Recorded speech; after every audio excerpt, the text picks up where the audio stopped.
Дякую за зворотній зв'язок, дуже приємно.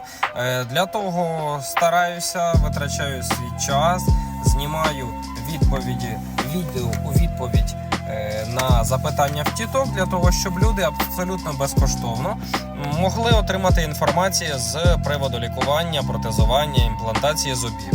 Нагадую, що консультація у нас в TikTok профілі, відповіді на ваші запитання абсолютно безкоштовні. Якщо пацієнт, підписник хоче отримувати більш конкретну консультацію, висилає свої знімочки, ми проговорюємо, яка проблема, які є варіанти вирішення, звичайно це заочно, то онлайн-консультація 500 гривень.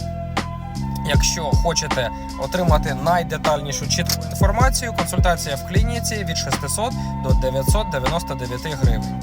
Ми оцінюємо панорамний знімок або комп'ютерну томографію, плануємо лікування і розраховуємо по візитам і по ціні.